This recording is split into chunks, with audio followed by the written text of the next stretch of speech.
Hello everyone, welcome to Learn Well.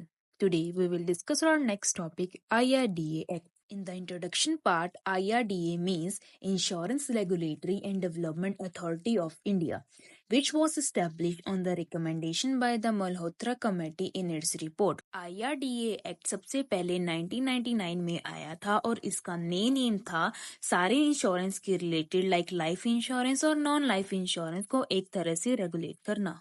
सबसे पहले IRA bill को इंट्रोड्यूस किया गया in the parliament in 1996.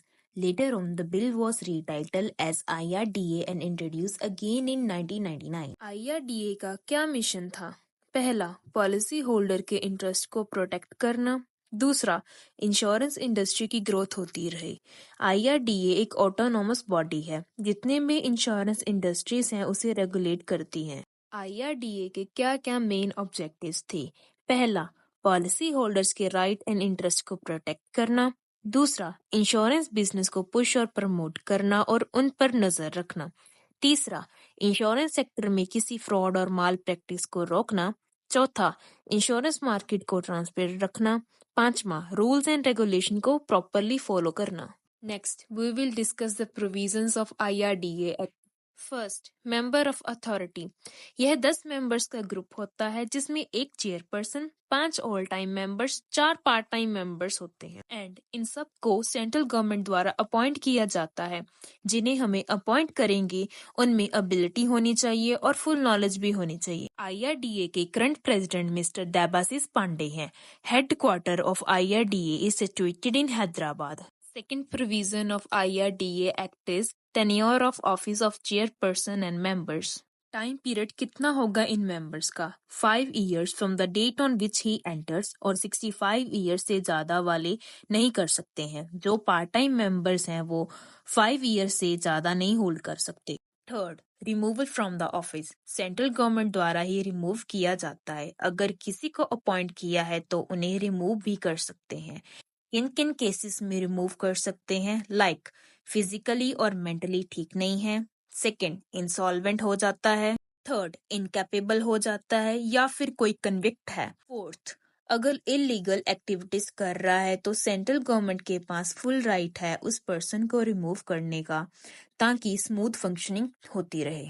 Fourth provision of IRDA Act is salary and allowances of chairperson and members. According to rules and regulation जो भी prescribe की जाएंगी उतने ही हम उन्हें सैलरी एंड अलाउंसेस प्रोवाइड करेंगे। Fifth, restriction bar on future employment of members. Chairperson और होल टाइम मेंबर्स 2 years तक कहीं और काम नहीं कर सकते हैं क्योंकि उन्होंने यहाँ के सारे मैटर्स को देखना है। वो एटलीस्ट 2 years तक कहीं और एम्प्लॉयमेंट नहीं लेंगे। अगर सेंट्रल गवर्नमेंट ने अप्रूवल दिया है तो वह कर सकते हैं, अदरवाइज नहीं कर सकते हैं। Sixth provision is administrative powers. Chairperson के पास सारी एडमिनिस्ट्रेटिव पावर्स होती हैं कि कैसे डील करना है। Seventh provision of IRDA act is meeting of authority. Time और प्लेस डिसाइड की जाएगी। चेयरपर्सन चेयर करेंगे मीटिंग। अगर किसी रीजन के कारण अटेंड नहीं कर पाया तो कोई और उसकी जगह अटेंड करेगा और जो डिसीजन होगा मेजॉरिटी ऑफ वोट्स की बेसिस पर होगा। Eighth provision is vacancies not to invalidate proceeding of authority.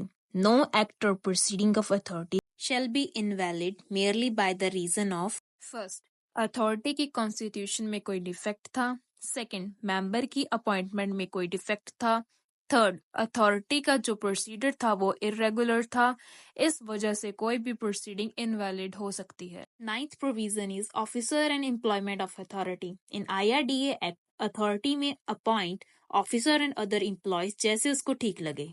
Last provision of IRDA act is transfer of asset and liabilities of IRDA. On appointment day जो नई authority आएंगी उसे asset and liabilities transfer कर दी जाएंगी। जो भी सम of money है जो कि इस अथॉरिटी से पहले ड्यू थी that day deem to be, जब नई अथॉरिटी आएंगी हमने सब कुछ ट्रांसफर कर देना है उसको ऑन दैट डे।